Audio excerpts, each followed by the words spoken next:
You got the raise, the big one, the one you stayed up late for, the one you fought for in the conference room. You waited for that extra money to hit your account, planning the possibilities. But now, 3 months later, you check your balance and feel exactly the same as you did before. The money is gone. You didn't buy a new car. You didn't take a trip to Europe. You didn't do anything extravagant.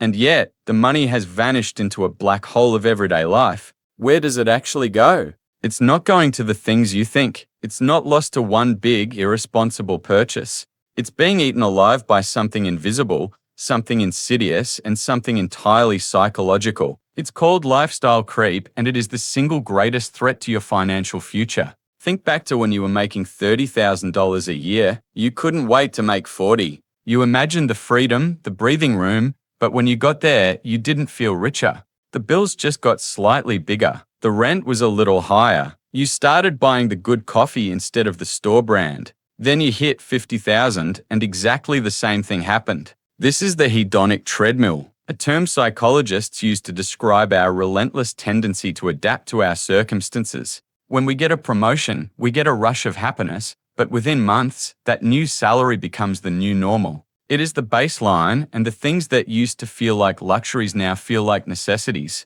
Suddenly, the apartment you loved last year feels cramped. The car that got you from A to B now feels embarrassing. You are not upgrading your lifestyle to celebrate your success. You are upgrading your lifestyle just to maintain the same level of satisfaction you had before you got the raise. Here is the math that haunts your paycheck. Let's say you get a raise of $400 a month after taxes. It feels huge. It feels life-changing. If you don't change your behavior, it will just absorb into the system. $200 goes to a nicer apartment because you deserve it. $100 goes to eating out because you are too tired to cook after all your hard work. Another $50 goes to an upgraded phone plan.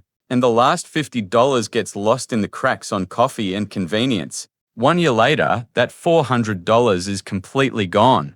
It has been fully absorbed into your lifestyle. You have nothing to show for it. You haven't used it to pay down debt. You haven't used it to invest. You haven't built a safety net. You just spent more money to buy more normal. This is the trap, but it goes deeper than just buying fancier stuff. It is a warping of your perception. When we start making more money, we start to believe that our time is more valuable. So we outsource our problems. We pay for delivery instead of cooking.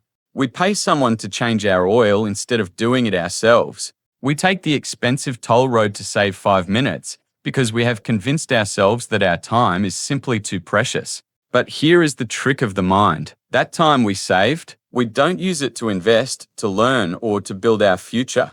We spend it on the couch, scrolling through our phones.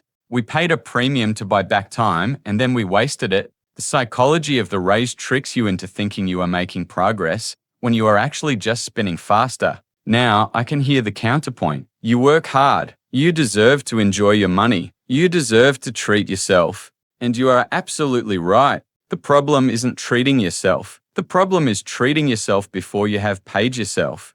The simple solution to the ghost of paychecks past is what financial experts call paying yourself first. It is the most boring, most effective strategy in personal finance. Before you pay your rent, before you buy your groceries, before you upgrade your lifestyle, you take a slice of that paycheck and you hide it from yourself. You put it in a place that is hard to get to, a place you don't look at every day. If you had taken that $400 raise and put it into a simple index fund, earning a moderate return, in 20 years you would have nearly $200,000. That is the compound cost of deserving a nicer coffee machine. But here is the reason this is so hard. It is not about willpower. It is about resistance. If you get a raise tomorrow and you change nothing, it is easier than doing the right thing. Doing the right thing requires friction. It requires you to transfer money to a separate account. It requires you to look at your budget. It requires you to tell yourself no. The brain hates friction. It hates losing. That is loss aversion. We feel the pain of transferring money to savings more intensely than we feel the pleasure of seeing the number grow. So we avoid it. We make the math invisible. We just don't look. You have to change the narrative in your head. Your salary isn't a reward for your labor. It is a tool. And the way you use it today determines how much of your life you will have to sell later. We have been taught to believe that success looks like a bigger house, a newer car, and a fatter wallet. But those things are not success. Those things are stuff. Success is security. Success is having the freedom to say no to a job you hate because you have a cushion. The new car you bought to celebrate your raise will be old in 3 years.